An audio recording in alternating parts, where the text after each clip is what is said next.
प्रदेश में 12 नवंबर को होने वाले विधानसभा चुनाव के लिए अब महज 3 दिन शेष रह गए हैं। ऐसे में चुनाव प्रचार चरम पर है। कांग्रेस और भाजपा के राष्ट्रीय नेताओं की प्रदेश में ताबड़तोड़ चुनावी रैलियां जारी है। प्रधानमंत्री नरेंद्र मोदी आज प्रदेश में 2 चुनावी रैलियां कर रहे हैं। वे कांगड़ा जिले में शाहपुर के चंबी मैदान और हमीरपुर जिले के सुजानपुर में चुनावी जनसभाओं को संबोधित कर रहे हैं। मुख्यमंत्री जयराम ठाकुर, केंद्रीय मंत्री अनुराग सिंह ठाकुर, जितेंद्र सिंह और उत्तर प्रदेश के मुख्यमंत्री योगी आदित्यनाथ सिंह सहित अन्य वरिष्ठ नेता भी प्रदेश में धुआंधार चुनाव प्रचार कर रहे हैं। कांग्रेस की राष्ट्रीय महासचिव प्रियंका गांधी भी चुनाव प्रचार कर अपनी पार्टी की जीत पक्की करने में जुटी हुई है।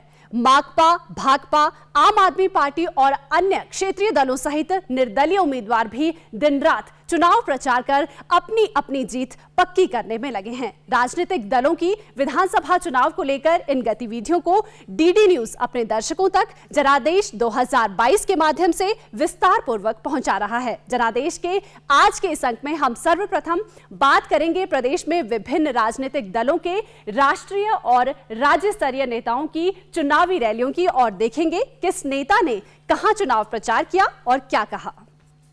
प्रधानमंत्री नरेंद्र मोदी मतदान से पहले आज कांगड़ा जिले के चंबी मैदान में मतदाताओं को रिझाने का प्रयास किया। उन्होंने कहा कि केवल भाजपा ही हिमाचल को मजबूत सरकार दे सकती है और भाजपा कार्यकाल में ही विकास संभव है। इसके अलावा भाजपा व कांग्रेस के कई स्टार प्रचारकों ने अपनी अपनी पार्टी के लिए प्रदेश के अनेक स्थानों पर चुनाव प्रचार किया।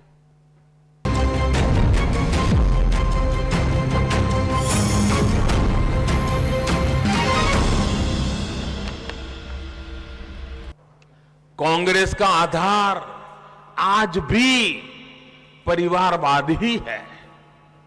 ऐसी कांग्रेस पार्टी हिमाचल के लोगों की अपेक्षाओं को, आकांक्षाओं को कभी पूरा नहीं कर सकती। आपने 5 साल पहले कांग्रेस की विदाई कर दी थी, अब उसे लौटने नहीं देना है, घुसने मत दीजिए। आज मुझे ये देखकर खुशी है कि हिमाचल के लोगों को भी ये भली भांति समझ आ गया है कि 5 साल बाद हर बार सरकार बदलने की परंपरा, इस परंपरा ने सबसे ज्यादा किसी का नुकसान किया है तो राज्य का नुकसान किया है। राज्य के नौजवानों के सपनों को कुचल दिया है।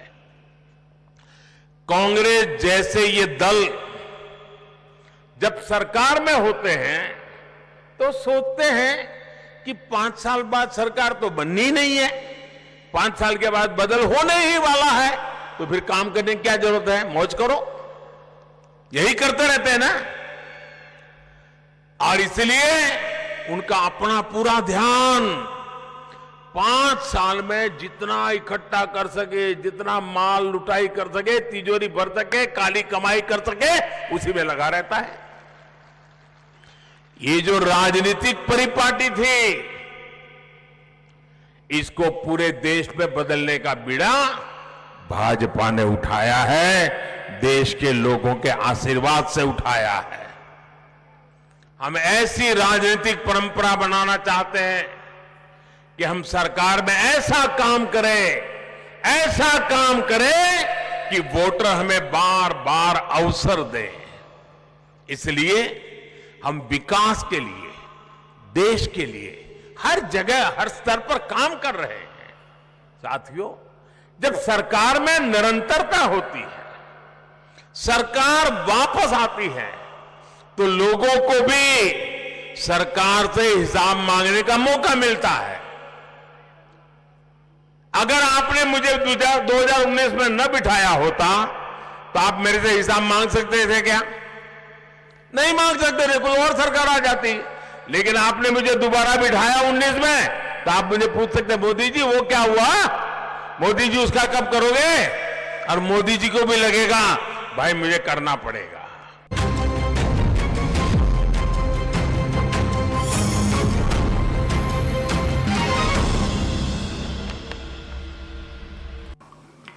5 साल का जो कार्यकाल रहा हमने भी देखा है, आपने भी देखा है, और केंद्र में सरकार बीजेपी की है पिछले 8 साल से।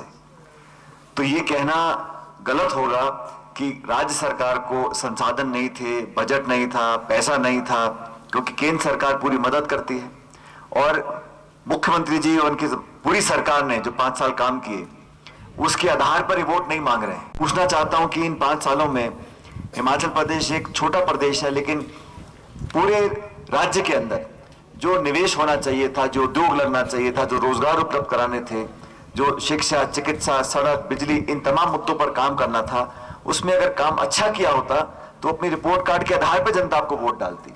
आज वो पूरी तरह फेल है, इसलिए प्रधानमंत्री जी, गृह मंत्री जी, रक्षा मंत्री जी सब लोग आके हिमाचल प्रदेश में रोज रैलियां कर रहे हैं। हम लोगों ने सब साथियों से चर्चा करने के बाद जो वादे किए, जो ठाकुर साहब ने आपको बताए हैं, वो महिलाएं जो हमारे राज्य में हैं उनको हमने मासिक भत्ता देने की बात की है, 1500 रुपए का प्रति माह, और ओपीएस जो ओल्ड पेंशन स्कीम है उसको हम लागू करेंगे हिमाचल प्रदेश के अंदर। बिजली के लिए हमने प्रावधान किया है, 1 लाख नौकरी की हमने वादा अपने घोषणा पत्र में किया है। अगर किन्नौर में अगर बात आप कह रहे हैं, एफआरए की बात कह रहे हैं, जैसा सूरज जी ने कहा कि एफआरए के तहत जमीन देने की अगर बात कही, लेकिन हमने उसको पूरा करने की दिशा में कदम उठाया। 344 लोगों को हमने एफआरए के तहत जमीन देने का काम किया। अब आजकल ये कह रहे हैं कि घोषणा पत्र आ गया, विजन डॉक्यूमेंट आ गया, दृष्टि पत्र आ गया, ये सारी चीजों को लेकर के कह रहे हैं। हमारा संकल्प पत्र आया, अगर उसमें सारी चीजों का जिक्र करते तो शायद उसमें बहुत सारे विषय रह जाते, लेकिन मैं आप सबके बीच में कहता हूं कि सरकार भाजपा की बनेगी और भाजपा की सरकार में हमारी जिम्मेदारी है। आपके अगर दांव तोड़ की अगर बात यहां कही जा रही है, इस काम को हम करेंगे।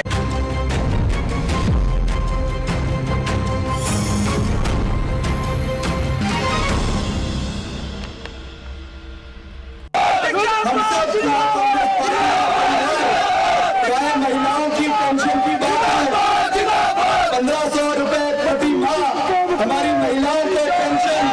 वैसे ही हमारी सरकार बनेगी, पहली कैबिनेट मीटिंग में हर महिला को 1200 रुपए गैस के सिलेंडर के ऊपर सर्जिकल स्ट्राइक करने के लिए 1500 रुपए की पेंशन कांग्रेस पार्टी की सरकार लगाएगी।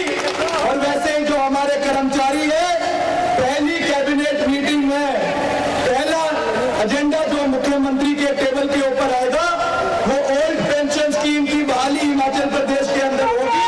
इसका भी हम आपको चाहते हैं। युवाओं के लिए हमने 680 करोड़ रुपए का एक विशेष पैकेज है, उसको भी हम आने समय में प्रदेश के अंदर इंप्लीमेंट करेंगे, ताकि आज जो 14 लाख बेरोजगार युवा हिमाचल प्रदेश के अंदर है, आने वाले समय में हम रोजगार, स्वरोजगार के साधन इलाके के अंदर बढ़ाए। चुनाव लोकतंत्र के पर्व हैं, आएंगे जाएंगे, लेकिन परिणाम क्या होना चाहिए? क्या कश्मीर से धारा 370 कश्मीर से कांग्रेस हटा पाती? मैं आपसे पूछना चाहता हूं, क्या कांग्रेस हटा पाती? क्या अयोध्या में राम मंदिर का निर्माण कांग्रेस कर पाती? और भाइयों बहनों, कोरोना कालखंड में फ्री में उपचार, फ्री में टेस्ट, फ्री में वैक्सीन और फ्री में राशन की व्यवस्था क्या कांग्रेस नेतृत्व और कांग्रेस की सरकारें करा पाती? भाइयों बहनों, जब वह कुछ नहीं कर सकते, ना आपकी आस्था का सम्मान कर सकते हैं, न वह आपको विश्वास दिला सकते हैं,